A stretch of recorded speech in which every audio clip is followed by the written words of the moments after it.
Bienvenue à toutes et à tous à ce rendez-vous de l'actualité sur la télévision nationale. Voici les titres du 13h.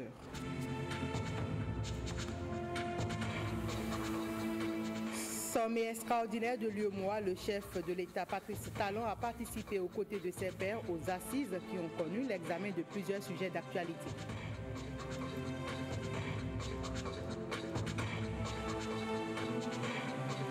Santé publique, la Société africaine d'orthopédie réfléchit sur des actions à mener pour une bonne prise en charge des malades. C'est à l'occasion de leur 12e congrès.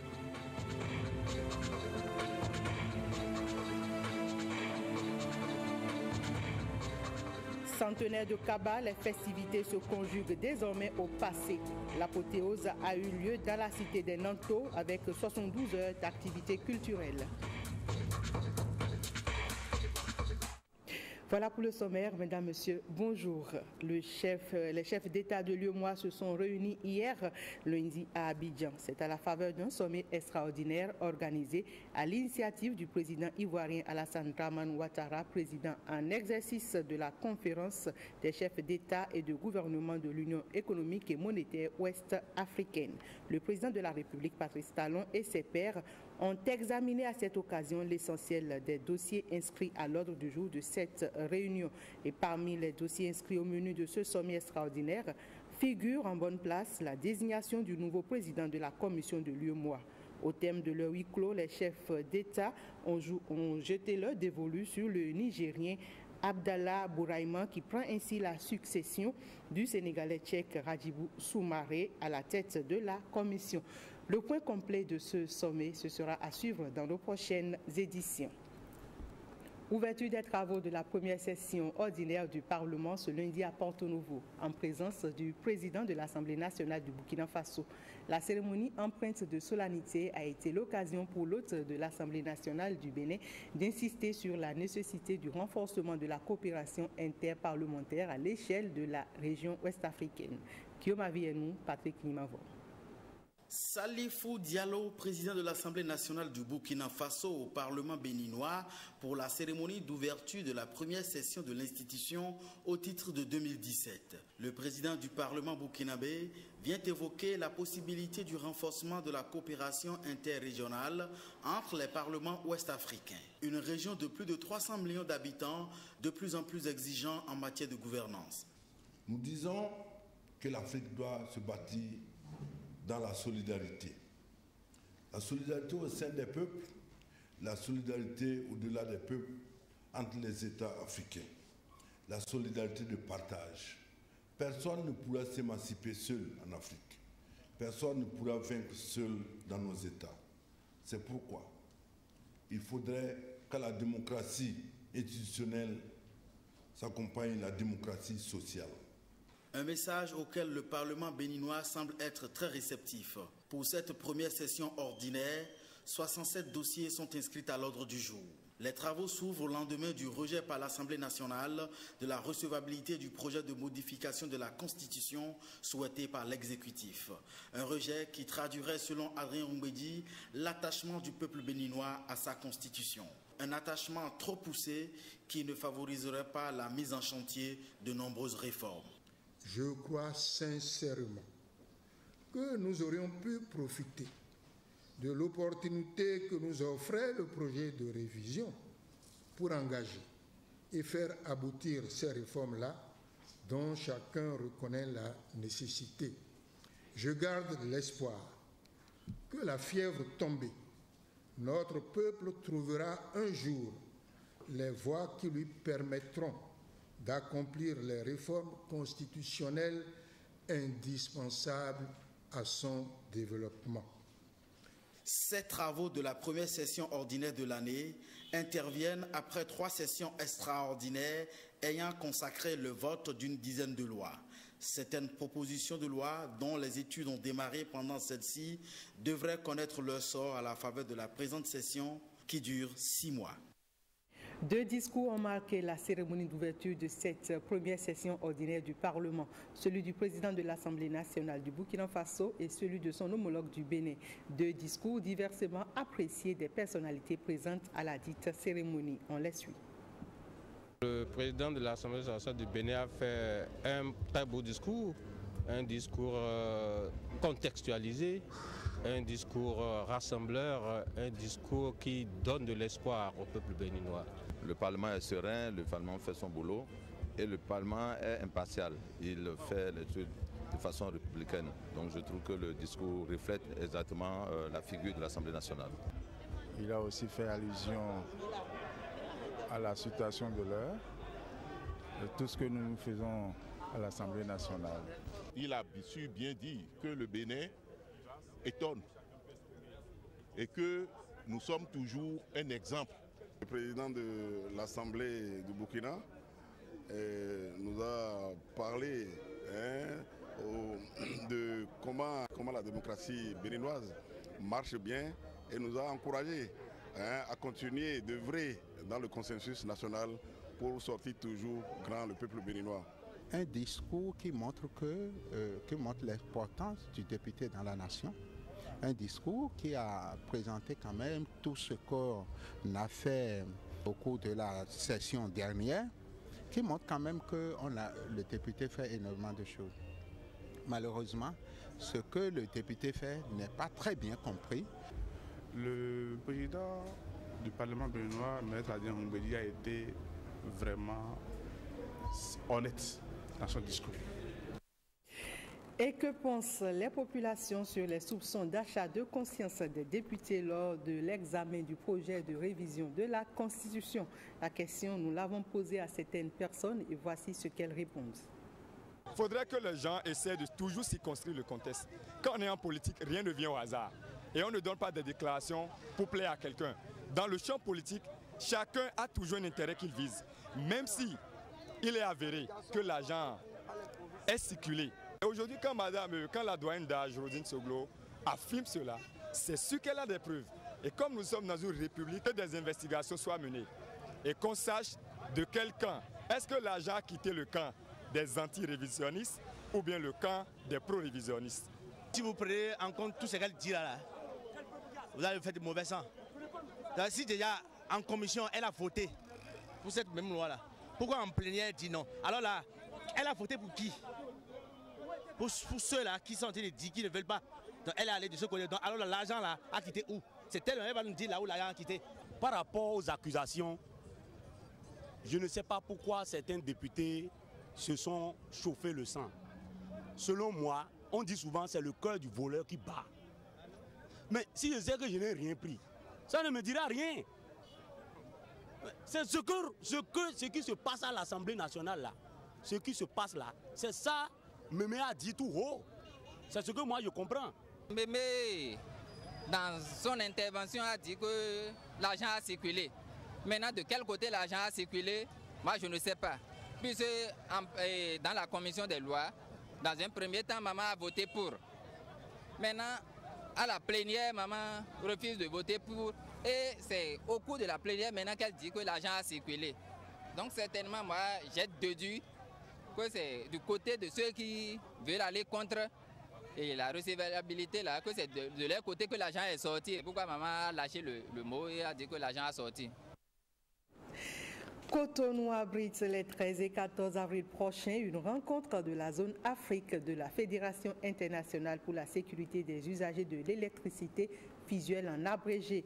Une rencontre qui se tient au Bénin en prélude à celle de Bali qui va regrouper tous les pays membres de ce creuset, représenté au Bénin par Contrelec, l'agence de contrôle des installations électriques intérieures, une structure sous tutelle du ministère de l'Énergie.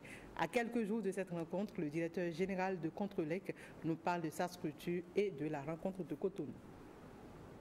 L'objet de Contrelec, c'est de veiller au respect des normes et prescriptions techniques en matière de conception et de réalisation des installations électriques intérieures. La finalité, c'est de mettre les Béninois, usagers de l'électricité, à l'abri des risques d'électrisation, de brûlures, d'électrocution, d'incendies et d'explosions, qui sont autant d'événements malheureux qui ont des conséquences dramatiques. Alors donc, cette réunion-là, c'est déjà pour préparer l'Assemblée générale ordinaire de la FICHOL qui se tiendra à Bali.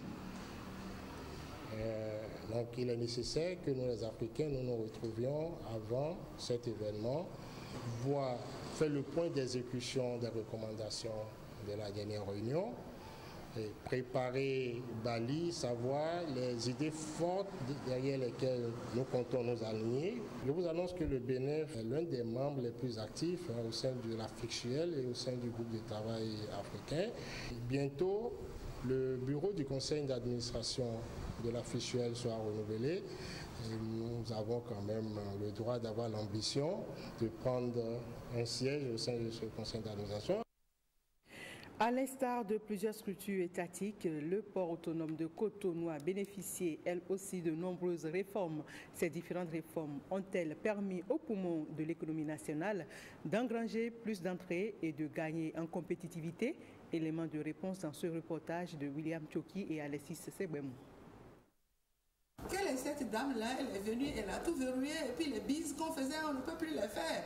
Cette dame dont elle parle, c'est bien elle-même, l'actuelle première responsable du port autonome de Cotonou, et elle répond ceci pour mettre à l'aise les acteurs portuaires. Je dis non, les bises sont toujours là, sauf que il faut faire ces bises dans les règles de l'art.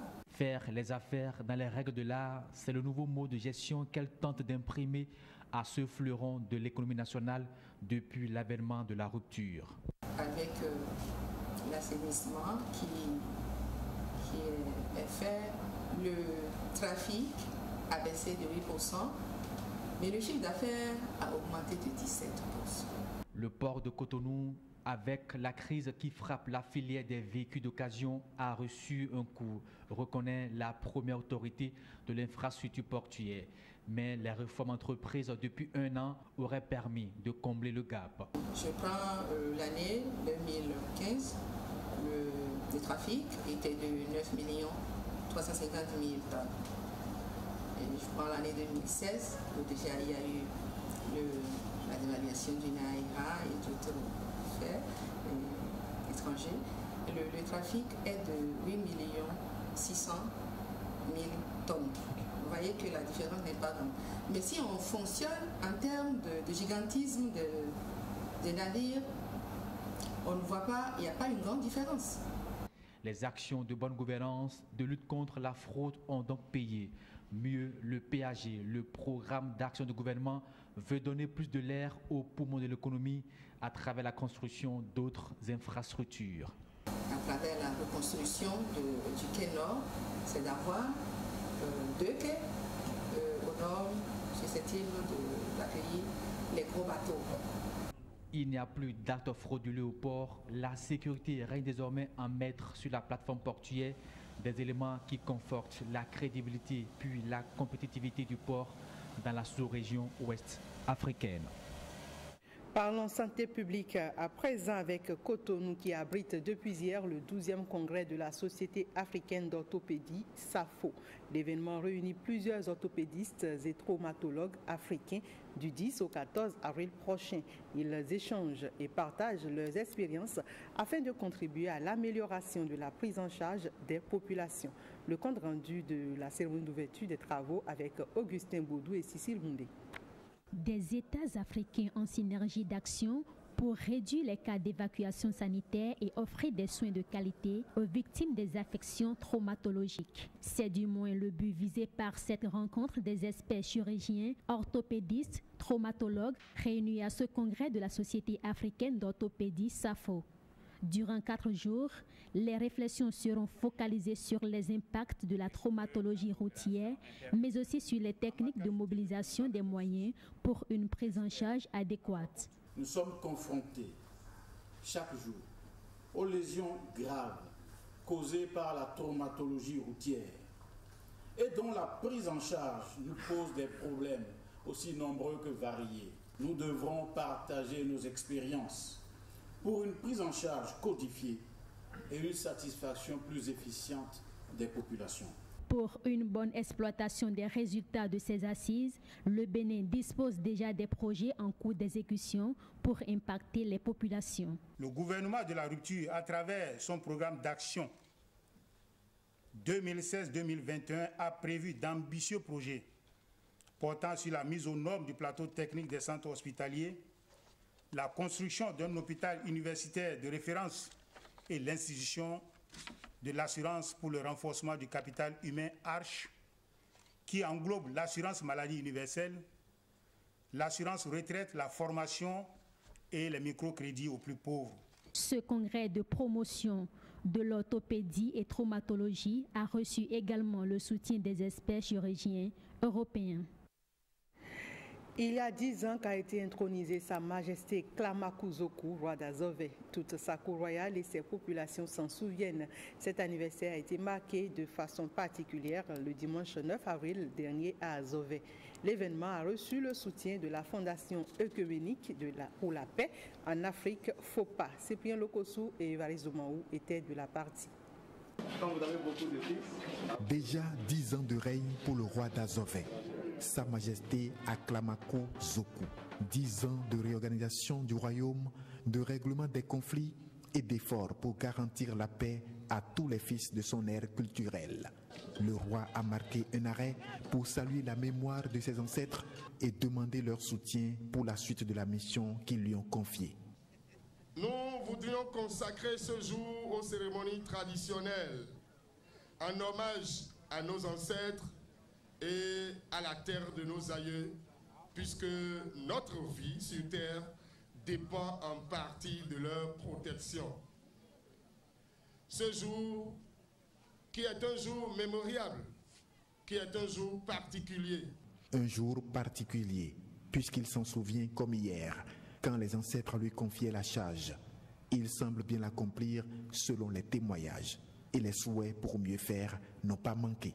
Je vous en prie, faisons tout pour qu'il y ait le pardon, la tolérance, la fraternité islamo-chrétienne et traditionnelle, pour ne pas dire politique. Parce que les politiciens, c'est nos frères, nos parents, nous n'allons pas les laisser, c'est eux qui sont nos gouvernants. Une rencontre palpitante. L'autre fait marquant du 10e anniversaire du roi d'Azové, c'est le match de football qui a opposé Rondje FC de Koulekame et Espoir FC d'Aplaoui.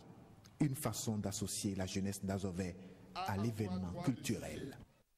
Un autre anniversaire culturel, c'est bien la célébration du centenaire de Kaba qui s'est achevée en apothéose dans la cité des Nanto à Natitengu. Les participants ont eu droit à plusieurs communications.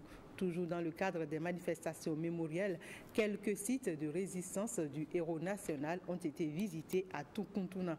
3 jours d'animation, c'est un pari gagné selon les membres du bureau de l'Union des peuples de l'Atakora et de la Donga pour la promotion des acquis de Kaba UPADPAC en abrégé. Les temps forts de la cérémonie, de toutes ces cérémonies, c'est avec Abdoulafou Idrissou et Ousmane Baparapi.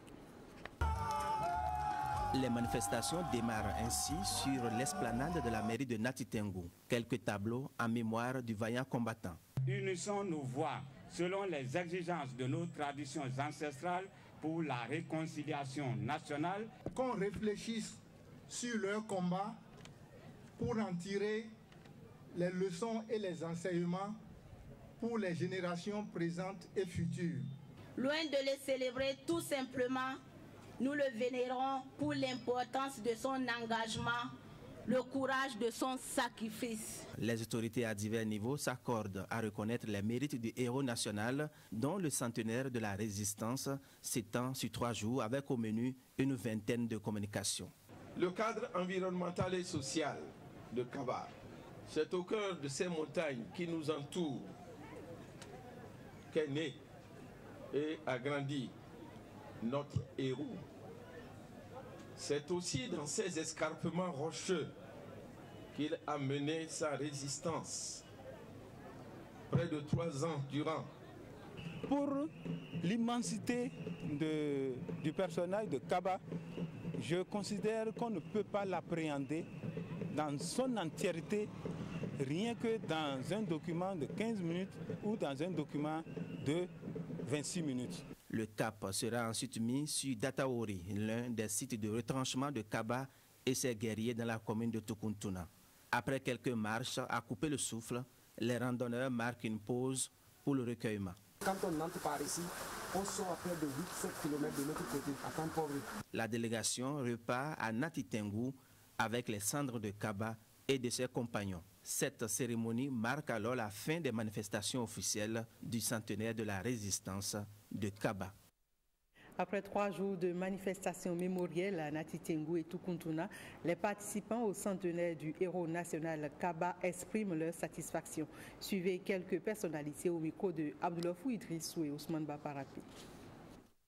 Nous avons entrepris un pèlerinage à Dataouri où s'est déroulé ce combat ultime pour communier avec Kaba et ses combattants.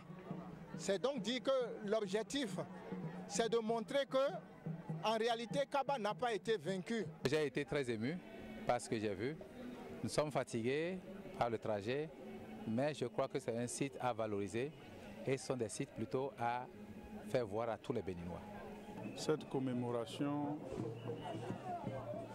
méritait vraiment d'être faite 100 ans après pour encore rappeler à l'opinion internationale, à l'opinion nationale et enseigner à nous-mêmes d'abord et à nos jeunes frères ce que c'est que la dignité dans le combat pour la victoire, la libération.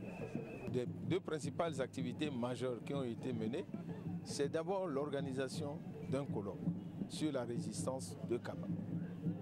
Deuxièmement, c'est le retour des cendres de Kaba et de ses compagnons. À partir de ce constat, je pense que nous pouvons, au niveau du comité d'organisation, éprouver de la satisfaction.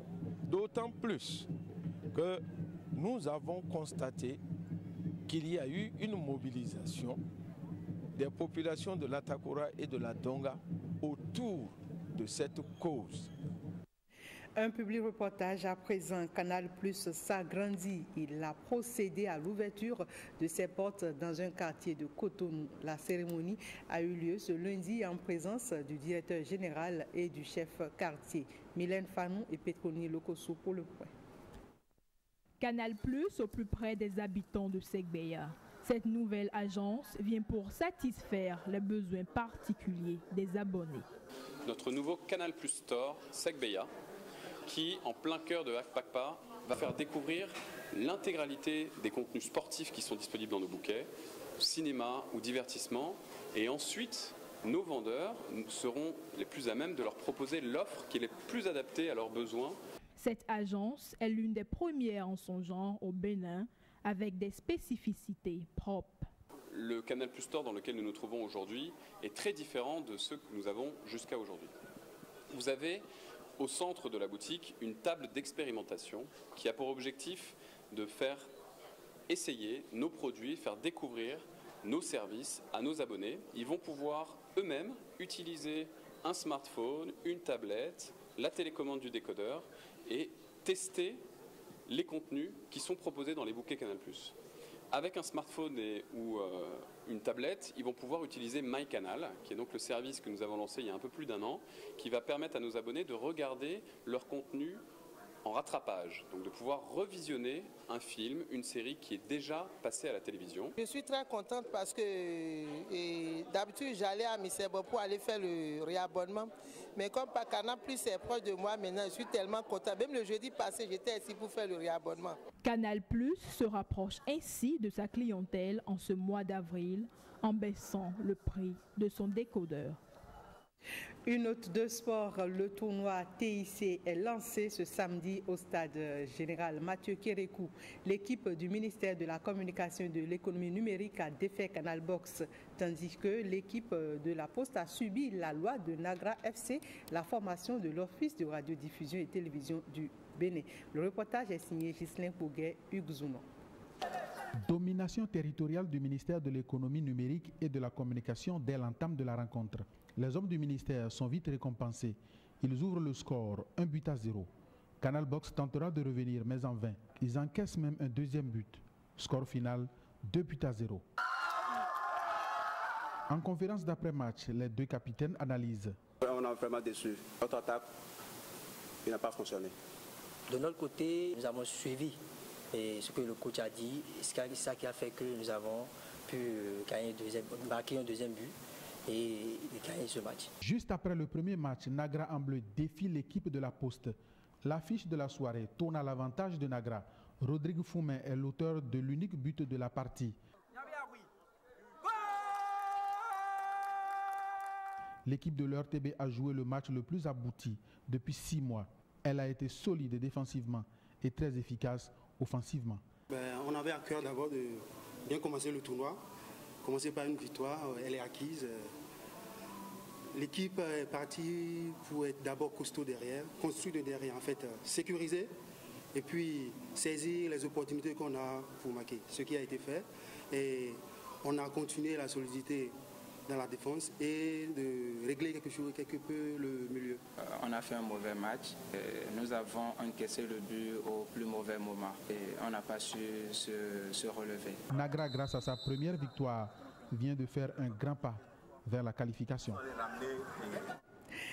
Suivi à partir de 14h, nouvelle diffusion, l'entretien, révision de la Constitution, les contours du rejet avec le député Abdoulaye Gounou, vice-président de la Commission des lois à l'Assemblée nationale.